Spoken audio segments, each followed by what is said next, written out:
வெளியே வந்து அன்னதானம் பண்ணிட்டு வரீங்க அப்படின்னா கண்டிப்பா உங்களுக்கு இந்த யம பயம் கண்டிப்பா நீங்கும். ஓகேங்களா? Okay okay. அடுத்து வந்து 9ஆம் பாவம் தந்தை அப்படின்னு சொல்லக்கூடிய ஸ்தானம். 9ஆம் பாவம் பாக்கியஸ்தானம் அப்படின்னு சொல்லுவோம். முக்கியமா இந்த பாக்கியஸ்தானம் உங்களுக்கு வந்து நிவர்த்தி ஆகணும், இந்த முடக்கா இருக்கு அது நிவர்த்தி ஆகணும் அப்படின்னா என்ன பண்ணலாம் அப்படின்னு சொல்லி, அதாவது மேல் படிப்பு படிக்கணும் அப்படின்னு சொல்லி அது ஸ்டாப் ஆயிட்டு நிக்குது அப்படின்னா கண்டிப்பா அந்த பாவம் முடக்கா இருக்கும். ஓகேங்களா? அப்ப தந்தைக்கும் மகனுக்கும் ஆகல, தந்தைக்கும் மகளுக்கும் ஆகல அப்படின்ற பிரச்சனை இருக்குன்னா அது அதே மாதிரி முடக்கா இருக்கும்.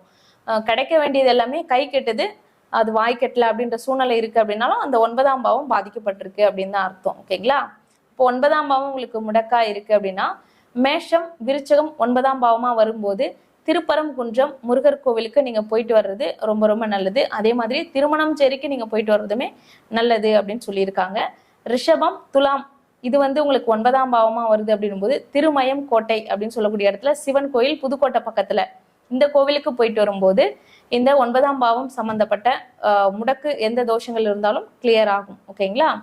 மிதுனம் கன்னி இது இந்த பாவம் வந்து உங்களுக்கு 9ஆம் பாவமா வந்து உங்களுக்கு முடக்காகுது அப்படின்னும் போது அச்சிரப்பாக்கம் ஆட்சிபுரீஸ்வரர் கோவில் இந்த கோயிலுக்கு போயிட்டு வரும்போது உங்களுக்கு இந்த முடக்கு தோஷம் நிவர்த்தி ஆகும். அங்க கன்னிமுலையில இருக்கக்கூடிய பெருமாள் கோவில் வழிபாடு பண்ணணும். ஓகேங்களா? கடகம் உங்களுக்கு முடக்கா வருது அப்படின்னும் போது 9ஆம் பாவமா கடகம் வந்து உங்களுக்கு முடக்கா ஆகுது அப்படின்னா தரங்கம்பாடி மாசிலா மணீஸ்வரர் கோவில் இது வந்து திருக்கடையூர்ல இருந்து 8 கிலோமீட்டர்ஸ் தூரத்துல இருக்கு அப்படின்னு சொல்லியிருக்காங்க. அந்த கோவிலுக்கு நீங்க போகும்போது இந்த முடக்கு தோஷம் உங்களுக்கு நிவர்த்தி ஆகும். சிம்ம ராசி உங்களுக்கு வந்து 9ஆம் பாவமா சிம்மம் வந்து முடக்கா இருக்கு அப்படின்னும் போது பெருநகர் பிரம்மபுரீஸ்வரர் கோவில் அப்படின்னு சொல்லக்கூடிய கோவிலுக்கு நீங்க போயிட்டு வரும்போது உங்களுக்கு இந்த தோஷம் நிவர்த்தி ஆகும், முடக்கு தோஷம் நிவர்த்தி ஆகும். மீனம் தனுசு இது வந்து உங்களுக்கு 9ஆம் பாவமா வந்து உங்களுக்கு திதி முடக்க ஆகுது அப்படின்னும் போது தாயுமானார் சுவாமி திருச்சி, ஓகேங்களா, இந்த தாயுமானார் சுவாமி கோவிலுக்கு போயிட்டு வரும்போது உங்களுக்கு இந்த தோஷங்கள் நிவர்த்தி ஆகும். ஓகேங்களா? மகரம் கும்பம் உங்களுக்கு 9ஆம் பாவமா வந்து முடக்கா இருக்கு அப்படின்னும் போது தாண்டிக்குடி அப்படின்னு சொல்லக்கூடிய இடத்துல பாலமுருகன் கோவில் கொடைக்கானல் அருகில் இருக்கு அப்படின்னு சொல்லியிருக்காங்க. அந்த கோவிலுக்கு நீங்க போயிட்டு வரும்போது இந்த முடக்கு சம்பந்தமான பிரச்சனைகள் எது இருந்தாலுமே கிளியர் ஆகும். ஓகேங்களா? ஓகே. 9ஆம் பாவம் முடக்கா இருந்தனா என்ன மாதிரி பிரச்சனைகள் கொடுக்கும், அது என்ன கோவிலுக்கு போனா தீர்வு கிடைக்கும்னு பார்த்துட்டோம். அடுத்து 10ஆம் இடம். ஓகே, 10ஆம் இடம் பார்த்துட்டு இருக்க நேர்கள் 449 பேர் பார்த்துட்டு இருக்கீங்க. பட் ஆனா வந்து வெறும் 58 பேர் தான் லைக் பண்ணிருக்கீங்க. ஸோ அதனால எல்லாரும் லைக் பண்ணிட்டு ப்ரோக்ராம வந்து பாருங்க. 10ஆம் பாவமா மேம்? ஓகே. அது என்ன ராசி சொன்னது அப்படின்னு தெரியல அப்படின்னு சொல்றாங்க. அது எப்படி எடுக்கணும் அப்படின்றத நான் லாஸ்டா சொல்றேன் கண்டிப்பா. ஓகேங்களா? ஓகே. 10ஆம் பாவம் முடக்காச்சுன்னா அதற்குண்டான கோவில்கள் என்ன, எங்க போனா அது கிளியர் ஆகும் அப்படின்றத நம்ம பார்ப்போம். சொல்லும் போது எழுதி வச்சுக்கோங்க. கொஞ்சம் இல்ல பொறுமையா நிதானமா, இப்போ நம்ம டைம் இல்லை அப்படின்றதுக்காக கொஞ்சம் ஃபாஸ்டா சொல்லிட்டு இருக்கோம். அதை பொறுமையா நிதானமா எழுதி வச்சுக்கோங்க. உங்களுக்கு எந்த பாவம் வந்து பாதிக்கப்பட்டிருக்கு, உங்க வீட்டுல இருக்கவங்களுக்கு எந்த பாவம் பாதிக்கப்பட்டிருக்கு அப்படின்றத பாருங்க. பார்த்துட்டு அதுக்கேற்ற மாதிரி நீங்க அந்த கோவில்களுக்கு எழுதி வச்சிருக்க கோவிலுக்கு நீங்க போயிட்டு வரும்போது கண்டிப்பா உங்களுக்கு அந்த தோஷங்கள் நிவர்த்தி ஆகும். சூப்பர். ஓகே. 10ஆம் பாவம் பார்த்துட்டு இருக்க நேர்கள் வந்து உங்க ஃப்ரெண்ட்ஸ் ரிலேட்டிவ்ஸ் எல்லாருக்குமே ஷேர் பண்ணிக்கோங்க. ஏன்னா வந்து முடக்குனா என்னன்னு கூட ஒரு கண்ணன் அப்படின்ற ஒரு நேர் வந்து நீங்க கேட்டிருந்தீங்க. இது பொதுவாகவே முடக்குனா என்னன்னு சில பேருக்கு தெரியாது, டவுட்ஸ் இருக்கும். கொஞ்சம் ஜோதிடம் பார்த்தீங்கன்னா அந்த இது இருக்கிறவங்களுக்கு, நாலேஜ் இருக்கிறவங்களுக்கு முடக்குனா என்னன்னு தெரியும். தெரியாதவங்க ஸோ ப்ரோக்ராமோட ஸ்டார்டிங்ல மேம் சொல்லியிருப்பாங்க, அது உங்க ஜாதகத்துல எங்க இருக்கு என்னன்றது பார்த்து நீங்க தெரிஞ்சுக்கிட்டு அதுக்கான பரிகாரம் சொல்லியிருக்காங்க. ஸோ அதை அப்ளை பண்ணிக்கலாம். ஓகே. 10ஆம் பாவம். ஓகே.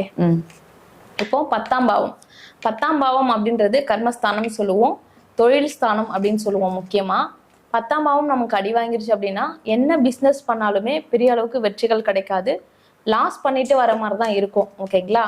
கர்மஸ்தானம் வேற. அப்போ அந்த கர்மஸ்தானம் அடி வாங்க கூடாது. அப்படி பாதிக்கப்பட்டிருக்கு, முக்கியமா முடக்கா இருக்கு அப்படின்னா எந்த பிஸ்னஸ் பண்ணாலும் லாஸ் தான் கொடுக்கும். ஸோ வந்து பிஸ்னஸ்ல லாஸே வரக்கூடாது அப்படின்னா இந்த 10ஆம் பாவம் உங்களுக்கு முடக்கா இருக்கு அப்படின்னா அதற்குண்டான தோஷங்களை நிவர்த்தி பண்ணிட்டு அதுக்கப்புறம் நீங்க பிஸ்னஸ் பண்ணீங்கன்னா அது உங்களுக்கு வந்து நிம்மதியா சந்தோஷமா அதுல பிஸ்னஸ் பண்ணி காசு வந்து ஏர்ன் பண்ண முடியும், வருமானம் நல்லா வரும். ஓகேங்களா? ஓகே. 10ஆம் பாவம் உங்களுக்கு மேஷம் விருச்சகம் முடக்கு வந்து முடக்கால பாதிக்கப்பட்டிருக்கு, மேஷம் விருச்சகமா வருது அப்படின்னும் போது பழனி முருகர் ராஜ அலங்காரத்துல போயிட்டு பழனி முருகரை பார்த்துட்டு வரும்போது உங்களுக்கு இந்த தொழில் சம்பந்தப்பட்ட பிரச்சனைகள் எல்லாமே கிளியர் ஆகும். ரிஷபம் துலாம் வந்து உங்களுக்கு 10ஆம் பாவமா வருது அப்படின்னும் போது மதுரை மீனாட்சி அம்மன் கோவிலுக்கு போயிட்டு வரும்போது கண்டிப்பா இந்த உங்களுக்கு தோஷங்கள் கண்டிப்பா நிவர்த்தி ஆகும். மிதுனம் கன்னி அப்படின்னும் போது ஸ்ரீரங்கம் கருடாழ்வாரை போயிட்டு நீங்க வழிபாடு பண்ணிட்டு வர்றது ரொம்ப ரொம்ப நல்லது. ஓகேங்களா? ரங்கநாதர் கோவில்ல இருக்கக்கூடிய கருட ஆழ்வார் அவரை வழிபாடு பண்ணிட்டு வரணும்.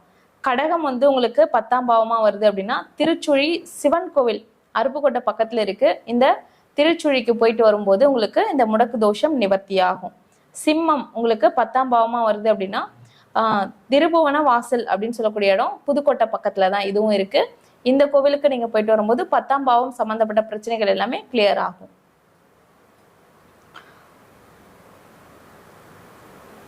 ஓகே, தனுசு மீனம் இந்த பாவம் வந்து உங்களுக்கு 10ஆம் பாவமா வந்து முடக்க ஆகுது அப்படின்னும் போது அருப்புக்கோட்டை பக்கத்துல சிவன் கோவில், அருப்புக்கோட்டையிலே சிவன் கோவிலுக்கு நீங்க போயிட்டு வரும்போது உங்களுக்கு இந்த 10ஆம் பாவம் முடக்கா இருக்கு அப்படின்னா அந்த தோஷங்கள் நிவர்த்தி ஆகும். அடுத்து மகரம் கும்பம். மகரம் கும்பம் வந்து உங்களுக்கு 10ஆம் பாவமா வந்து முடக்கா இருக்கு அப்படின்னும் போது திருமால்பூர் மணிகண்டேஸ்வரர் அப்படின்னு சொல்லக்கூடிய கோவிலுக்கு நீங்க போயிட்டு வரும்போது உங்களுக்கு இந்த முடக்கு தோஷங்கள் நிவர்த்தி ஆகும். ஓகேங்களா? இப்போ 10ஆம் பாவம் உங்களுக்கு முடக்காயி இந்த மாதிரி பிரச்சனைகள் இருக்கு அப்படின்னும் போது இந்த கோவில்களுக்கெல்லாம் நீங்க போயிட்டு வரும்போது கட்டாயமா உங்களுக்கு அந்த தோஷங்கள் முடக்கு தோஷங்கள் நிவர்த்தி ஆகும். இப்போ 10ல ராகு இருக்கு அப்படின்னா நிறைய டைம் சொல்லியிருக்கேன், செஞ்சி டு விழுப்புரம் ரோட்ல தும்பூர் அப்படின்னு சொல்லக்கூடிய இடத்துல ஒரு ராகுக்குண்டான கோவில் இருக்கு. அந்த கோவிலுக்கு போயிட்டு வரும்போது உங்களுக்கு இந்த பிஸ்னஸ் சம்மந்தப்பட்ட என்ன பிரச்சனைகள் இருந்தாலும் அல்லது ராகுக்கு எதுக்கு உண்டான எந்த பிரச்சனைகள் இருந்தாலும் கிளியர் ஆகும் அப்படின்னு சொல்லியிருக்கேன். ஸோ இந்த ராகுக்கு உண்டான கோவில் முக்கியமா இந்த தும்பூர் திருநாகேஸ்வரம் கீழ்பெரும்பள்ளம் இதெல்லாம் தாண்டி இந்த தும்பூர் கோவிலுக்கு போயிட்டு வரும்போது பெரிய அளவுக்கு வெற்றி கிடைக்கும். ஓகேங்களா? ஸோ 10ஆம் பாவம் உங்களுக்கு பாதிக்கப்பட்டிருக்கு, 10ல ராகு இருக்கு அப்படின்னா தும்பூர் நாகாத்தம்மன் கோவில் வழிபாடு பண்ணிட்டு வாங்க. கண்டிப்பா உங்களுக்கு இந்த தோஷங்கள் நிவர்த்தி ஆகும். இப்போ 10ல கேது இருக்கு அப்படின்னா தர்மபுரி காமாட்சி அம்மன் கோவில், தர்மபுரியில் இருக்கக்கூடிய காமாட்சி அம்மன் கோவிலுக்கு நீங்க போயிட்டு வரும்போது கண்டிப்பா உங்களுக்கு இந்த 10ஆம் பாவம் பிரச்சனையா இருக்கு முடக்கா இருக்கு அப்படின்னா கிளியர் ஆகும். ஓகேங்களா? ஓகே, 11. ஓகே, அடுத்து 11ஆம் பாவம் லாபஸ்தானம். ஓகேங்களா? நமக்கு சம்பாதிக்கக்கூடிய பெரும் விஷயம் 11ஆம் இடத்தை தான் சொல்லுது. ஃபர்ஸ்ட் கேட்டகரி அப்படின்னும் போது 2, செகண்ட் கேட்டகரி அப்படின்னா 11 பாவம். இந்த 2 பாவங்கள் தான் பணத்தை பத்தி சொல்லக்கூடியது. இதுல மாத வருமானம் பெரிய அமௌண்ட் அப்படி எல்லாமே வந்து சொல்லக்கூடியது 11ஆம் பாவம் தான். இந்த 11ஆம் பாவம் உங்களுக்கு நல்லா இருந்தது அப்படின்னா தான் உங்களுக்கு பண வருவாய் நல்லா இருக்கும், வீண் விரயமாகாம இருக்கும், செல்வாக்கூட வாழ முடியும். இந்த இடம் போயிட்டு திதி சுன்னியமாவோ முடக்காவோ ஆகுது, பாதகஸ்தானம் சில பேருக்குலாம் வந்து சரராசியில இருக்கவங்களுக்குலாம் 11ஆம் இடமே பாதகமா ஆகும். இந்த மாதிரி பாதிப்புகள் இருக்கு அப்படின்னும் போது கண்டிப்பா இவங்களுக்கு அந்த இடம் முடக்காவும் இருந்து தீசுனியமாவும் இருக்கு அப்படின்னும் போது பெரிய அளவுக்கு பிரச்சனைகள் கொடுக்கும் வருமானத்துல. ஓகேங்களா? அப்போ இந்த முடக்க நிவர்த்தி பண்ணிட்டா ஓரளவுக்கு பிரச்சனைகள் சார்ட் அவுட் பண்ணிடலாம். அப்போ 11ஆம் இடம் உங்களுக்கு மேஷம் விருச்சகம் வந்து 11ஆம் இடமா வந்து உங்களுக்கு முடக்க ஆகுது அப்படின்னா வீரக்குடி கரைமேல் அழகர் முருகன் கோவில், இந்த கோவிலுக்கு நீங்க போயிட்டு வரும்போது பரமக்குடி அருகில் இருக்குது. இந்த கோவிலுக்கு போயிட்டு வரும்போது கண்டிப்பா இந்த தோஷம் முடக்கு தோஷம் நிவர்த்தி ஆகும். ரிஷபம் துலாம் உங்களுக்கு 11ஆம் பாவமா வருது அப்படின்னும் போது காவலம்பாடி அப்படின்னு சொல்லக்கூடிய இடத்துல கோபாலகிருஷ்ணன் டெம்பிள், இது வந்து சீர்காழி பக்கத்துல இருக்கு. இந்த கோவிலுக்கு நீங்க போயிட்டு வரும்போது உங்களுக்கு 11ஆம் பாவம் வந்து முடக்கா இருக்கு அப்படின்னா கண்டிப்பா அந்த முடக்கு தோஷம் நிவர்த்தி ஆகும். அடுத்து மிதுனம் கன்னி, இந்த பாவம் வந்து உங்களுக்கு 11ஆம் பாவமா இருந்து முடக்கா இருக்கு அப்படின்னா திருவெள்ளாரை பெருமாள் கோவில் திருச்சி பக்கத்துல இருக்கு. இந்த கோவிலுக்கு நீங்க போயிட்டு வரும்போது கண்டிப்பா உங்களுக்கு இந்த முடக்கு சம்பந்தப்பட்ட பிரச்சனைகள் எல்லாமே கிளியர் ஆகும். கடகம் வந்து உங்களுக்கு 11ஆம் பாவமா வந்து முடக்கா வருது அப்படின்னா நெடுங்கலநாதர் அப்படின்னு சொல்லக்கூடிய கோவில், நெடுங்கலநாதர் அப்படின்னு சொல்லக்கூடிய கோவில், இந்த கோவிலுக்கு நீங்க போயிட்டு வரணும். திருச்சி பக்கத்துல இருக்கு திருநெடுங்குளம் அப்படின்ற இடம். அந்த கோவிலுக்கு போயிட்டு வரும்போது இந்த 11ஆம் பாவம் உங்களுக்கு முடக்கா இருக்கு அப்படின்னா கட்டாயம் அது இந்த தோஷம் நிவர்த்தி ஆகும். சிம்ம ராசி உங்களுக்கு 11ஆம் பாவமா வந்து முடக்கா இருக்கு அப்படின்னும் போது பிரான்மலை முருகன் கோவில், ஓகேங்களா? அந்த கோவிலுக்கு நீங்க போயிட்டு வரும்போது உங்களுக்கு இந்த 11ஆம் பாவம் முடக்கா இருக்கு அப்படின்னா கட்டாயம் நிவர்த்தி ஆகும். தனுசு மீனம் உங்களுக்கு 11ஆம் பாவமா வந்து முடக்கா இருக்கு அப்படின்னா கோவை பக்கத்துல பேரூர் பட்டீஸ்வரம் அப்படின்னு சொல்லக்கூடிய கோவில் பட்டீஸ்வரர் இந்த இடத்துக்கு போயிட்டு வரும்போது நீங்க கண்டிப்பா உங்களுக்கு இந்த முடக்கு தோஷம் நிவர்த்தி ஆகும். மகரம் கும்பம் உங்களுக்கு 11ஆம் பாவமா இருந்து முடக்கா இருக்கு அப்படின்னா திருவாடானை அப்படின்னு சொல்லக்கூடிய முருகன் கோவில் தொண்டி சிவன் கோவில் இது வந்து தொண்டி அப்படின்னு சொல்லக்கூடிய இடத்துல இருக்கு. திருவாடானை சிவன் கோவில் இங்க போயிட்டு வரும்போது இந்த முடக்கு தோஷம் நிவர்த்தி ஆகும். ஓகேங்களா? ஸோ வந்து இப்போ வந்து 11ஆம் பாவம் உங்களுக்கு முடக்கா இருந்ததுன்னா இந்த வருமானத்துல கை வச்சிரும் அப்படின்னு சொல்லியிருந்தோம். அதுக்கு இந்த 11ஆம் பாவம் உங்களுக்கு முடக்கா இருக்குன்னா இந்த தோஷங்கள் எல்லாமே நிவர்த்தி பண்ணிக்கோங்க இந்த கோவிலுக்கு போயிட்டு. ஓகே. அடுத்து 12ஆம் பாவம். லாஸ்ட் 12ஆம் பாவம் உங்களுக்கு முடக்கா இருக்கு அப்படின்னா 12ஆம் பாவம் நிம்மதி, தூக்கம், அயன சயன போகம், வெளிநாடு வாழ்க்கை இருக்கா இல்லையா இது எல்லாமே சொல்லக்கூடியது இந்த 12ஆம் பாவம் தான். இந்த 12ஆம் பாவம் உங்களுக்கு முடக்கா இருக்கு அப்படின்னா நிம்மதியே இருக்காது வாழ்க்கையில. எவ்வளவு சம்பாதிச்சாலும் எத்தனை கோடி பணம் இருந்தாலும் எல்லாமே இருக்கும், ஆனா நிம்மதி இருக்காது, சந்தோஷமா இருக்க முடியாது வாழ்க்கையில. வெளிநாடு போறதுல தடை இருக்கும், தாமதங்கள் இருக்கும், ஏதாவது மருத்துவ செலவுகள் அடிக்கடி வந்துகிட்டே இருக்கும், தேவையில்லாத பிரச்சனைகள் எப்பவுமே வந்துகிட்டே இருக்கும். 12ஆம் பாவம் சம்பந்தப்பட்ட பிரச்சனைகள் நிறைய இருக்கு. அந்த மாதிரி பிரச்சனைகள் எல்லாமே வந்துடும். ஓகேங்களா? அப்போ அந்த 12ஆம் இடம் முடக்கா இருக்கு அப்படின்னா அது அந்த எந்த கோவிலுக்கு போயிட்டு வரும்போது உங்களுக்கு நிவர்த்தி ஆகும் அப்படின்னு சொல்லி பார்ப்போம். மேஷம் விருச்சகம் இது வந்து உங்களுக்கு 12ஆம் பாவமா வருது அப்படின்னும் போது மயிலம் சுப்பிரமணிய சுவாமி இந்த மயிலத்துக்கு போயிட்டு வரும்போது உங்களுக்கு இந்த முடக்கு தோஷம் நிவர்த்தி ஆகும். ரிஷபம் துலாம் திருவேற்காடு பக்கத்துல வேதபுரீஸ்வரர் கோவில், திருவேற்காடு பக்கத்துல வேதபுரீஸ்வரர் கோவிலுக்கு போயிட்டு வரும்போது இந்த 12ஆம் பாவம் உங்களுக்கு முடக்கா இருக்கு அப்படின்னா நிவர்த்தி ஆகும். மிதுனம் கன்னி உங்களுக்கு 12ஆம் பாவமா இருக்கு அப்படின்னா உத்தமர் கோவில் திருச்சி பக்கத்துல இந்த கோவிலுக்கு போயிட்டு வரும்போது உங்களுக்கு இந்த முடக்கு தோஷம் நிவர்த்தி ஆகும். கடகம் ராசி உங்களுக்கு 12ஆம் பாவமா வருது அப்படின்னும் போது நரசிம்மர் யானமலை ஒத்தக்கடை பக்கத்துல மதுரையில இந்த நரசிம்மர் வழிபாடு பண்ணும்போது உங்களுக்கு இந்த முடக்கு தோஷம் நிவர்த்தி ஆகும். தனுசு மீனம் உங்களுக்கு முடக்கா இருக்கு அப்படின்னா கோடியக்கரை அருகே இருக்கக்கூடிய அமுதகடீஸ்வரர் கோவிலுக்கு நீங்க போயிட்டு வரும்போது இந்த முடக்கு உங்களுக்கு நிவர்த்தி ஆகும். மகரம் கும்பம் அப்படின்னு சொல்லக்கூடிய இடம் உங்களுக்கு முடக்கா வருது அப்படின்னும் போது நீங்க வந்து திருப்புல்லானி பெருமாள் கோவில் இந்த கோவிலுக்கு நீங்க போயிட்டு வரும்போது 12ஆம் பாவம் உங்களுக்கு முடக்கா இருக்கு அப்படின்னா இந்த முடக்கு சம்பந்தமான பிரச்சனைகள் எல்லாமே கிளியர் ஆகும். ஓகேங்களா? இதுல 12ஆம் இடத்துல ராகு இருக்காரு அப்படின்னா ஆந்திரா பக்கத்துல ஸ்ரீசைலம் மல்லிகா அர்ஜுனர் கோயில் போயிட்டு வரும்போது வெளிநாடு போறதுக்கான யோகங்கள் உண்டாகும். தூக்கம் சம்பந்தமான பிரச்சனைகள் இருக்குன்னா கிளியர் ஆகும். ஓகேங்களா? அயன சயன போகம் எல்லாமே கிளியர் ஆகும். ஓகேங்களா? கேது 12ஆம் இடத்துல இருக்கு அப்படின்னா மண்டைக்காடு பகவதி அம்மன் கோவிலுக்கு நீங்க போயிட்டு வரும்போது இந்த பாவங்கள் உங்களுக்கு சிறப்பா இருக்கும். ஓகே, இப்போ 12 பாவங்களுக்கும் நம்ம வந்து எந்தெந்த கோவில் உங்களுக்கு போயிட்டு வரும்போது இந்த முடக்கு தோஷம் நிவர்த்தி ஆகும் அப்படின்னு சொல்லி கொடுத்துருக்கோம். லைவ்ல அதிகமா வந்து முடக்கு நிவர்த்தி பண்ணுங்க, திதி சூன்யம் நிவர்த்தி பண்ணுங்க, அப்பதான் உங்களுக்கு இந்த பிரச்சனைகள் கிளியர் ஆகும் அப்படின்னு சொல்லியிருப்போம். ஸோ அந்த மாதிரி உங்களுக்கு பிரச்சனையா இருக்கக்கூடிய கோவில்கள் எது அப்படின்னு சொல்லி ஒரே நாள்ல கொடுக்கணும் அப்படின்றதுனாலதான் இப்போ கொடுத்துருக்கோம். முடக்கு அப்படின்னா என்ன அப்படின்னு சொல்லி கேட்டிருந்தாங்க. இப்போ முடக்கு திதி சூன்யம் அப்படின்றது நம்ம திதி சூன்யம் ஆல்ரெடி சொல்லியிருக்கு. முடக்கு அப்படின்னா எந்த ஒரு நட்சத்திரம் வந்து முடக்கு நட்சத்திரம் அப்படின்னு சொல்லி வரும்.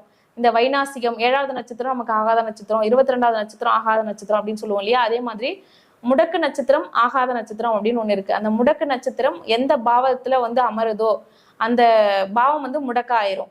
அப்போ அந்த பாவம் முடக்க ஆகும்போது அந்த காரகத்துவங்களும் நமக்கு அடி வாங்க ஆரம்பிச்சிடும். ஓகேங்களா? அதனாலதான் அந்த முடக்கு தோஷம் நிவர்த்தி பண்ணிட்டோம் அப்படின்னா அந்த பாவம் கிளியர் ஆயிடும் அப்படின்னு சொல்லியிருக்கோம். ஓகேங்களா? Super ma'am. Okay okay. அடுத்து 12 பாவத்துக்கான முடக்கு என்ன அப்படின்னு சொல்லிட்டீங்க. ஆமா, அடுத்து வேற குறிப்புகள் இருக்கு? அடுத்து இருக்கு. கொஞ்சம் எல்லாரும் ரொம்ப நேரமா வெயிட் பண்ணிட்டு இருக்காங்க இல்லையா? கேள்விகள் கேட்டுட்டு இருக்காங்க. அதுலயும் ஒருத்தர் வந்து நான் வந்து லைக் பண்ணுங்கன்னு சொன்னா நீங்க எனக்கு கேள்விக்கு பதில் சொல்லுங்க அப்பதான் உங்களுக்கு லைக் பண்ணுவேன் அப்படின்ற மாதிரி போட்டிருந்தாரு. ரொம்ப நேரமா சில பேர் வந்து ரொம்ப ப்ரோக்ராம் ஆரம்பிச்சதுல இருந்து கேள்வி கேட்டுட்டு இருக்காங்க. அவங்களோட ஒரு சில கண்டிப்பா மோகன் ராஜா அப்படின்றவங்க அவங்களோட சாட்ல இருந்து இது பண்ணிட்டு இருக்காங்க. கேள்வி கேட்காங்க, அவங்களுக்கு பார்த்துடலாமா? ஓகே, கால் பண்ணிட்டு இருக்காங்கப்பா நிறைய பேர் வந்து 34 கால்ஸ் வந்துருச்சு. சரி, சாட்ல ஃபர்ஸ்ட் ஒரு 2 First கேள்வி chat, பார்த்துட்டு அதுக்கப்புறமா கண்டிப்பா. நம்ம இதுக்கு போயிடலாம். ஓகே. ஒரு நிமிஷம். மோகன் ராஜா, ஓகே, அவர் டேட் ஆஃப் பர்த் வந்து 19/5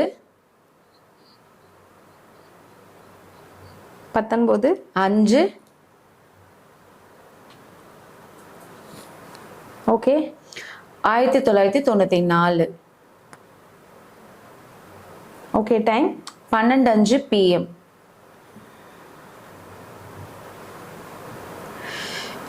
எந்த ஊர்ல பிறந்திருக்காங்கப்பா? சேலம்.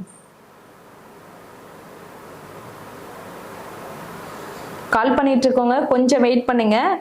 முக்கியமான குறிப்பு தான் நம்ம கொடுத்துருக்கோம், அது ரொம்ப ரொம்ப இம்பார்ட்டன்ட், எழுதி வச்சுக்கோங்க, எப்பவுமே யூஸ் ஆகும். ஓகேங்களா? ஓகே, இவங்களுக்கான கேள்வி இந்த வருஷம் வந்து ரயில்வேல வந்து அவருக்கு கவர்மெண்ட் ஜாப் கிடைக்குமா அப்படின்ற மாதிரி கேட்டிருக்காரு. ஓகேங்களா? ஓகே, மோகன் ராஜா விஎம் ஐடியில இருந்து நீங்க கேட்டிருந்தீங்களே, ரொம்ப நேரமா கேட்டுட்டு இருந்தீங்க. ஸோ உங்க கேள்விதான் மேம் கிட்ட சொல்லியிருக்கேன். ஸோ நீங்க லைவ்ல இருந்தீங்கன்னா மேம் சொல்ற குறிப்பை கவனிச்சுக்கோங்க. 2027 பிப்ரவரி வரைக்கும் சந்திர தசையில புதன் புத்திப்பா இவங்களுக்கு.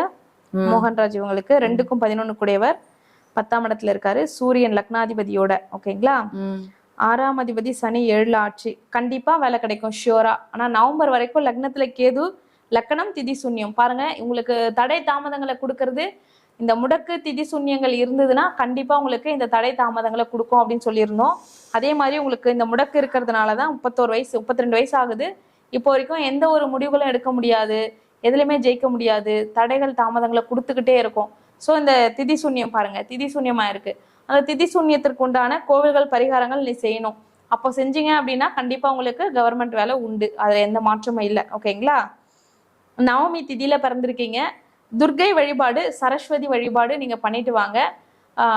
பட்டீஸ்வரம் துர்கை வழிபாடு பண்ணிட்டு வாங்க, ரொம்ப ரொம்ப நல்லது. அதே போல ரொம்ப தூரம் போக முடியாது அப்படின்னும் போது வீட்டுக்கு பக்கத்துல இருக்கக்கூடிய கோவில்கள்ல துர்கை வழிபாடு பண்ணிட்டு வாங்க. ராகு காலத்துல துர்கை வழிபாடு பண்ணிட்டு வாங்க, கட்டாயமா உங்களுக்கு வேலை கிடைக்கும். ஓகே, ஓகேங்களா? லக்னத்துல இப்போதைக்கு சந்திரன் மேல பிளஸ் லக்னத்துக்கு மேல கேது போயிட்டு இருக்கிறதுனால ரொம்ப டிப்ரெஷனா இருக்கக்கூடிய டைமு. நீங்க ஜீவசமாதி வழிபாடு பண்ணுங்க, விநாயகர் வழிபாடு பண்ணுங்க, ஆஞ்சநேயர் வழிபாடு பண்ணுங்க, சூழ்நிலைகள் கண்டிப்பா மாறும். ஓகேங்களா? ஓகே ஓகே மேம், அடுத்து ஒரு சூப்பர் சாட் ஒன்று பார்த்துடலாமா? பார்த்துட்டு அதுக்கப்புறம் கால் செட். ஓகேப்பா. ஓகே, விஷ்ணுவர்தன் அப்படின்றவங்க சூப்பர் சாட் பண்ணியிருக்காங்க. Date of birth 6/1.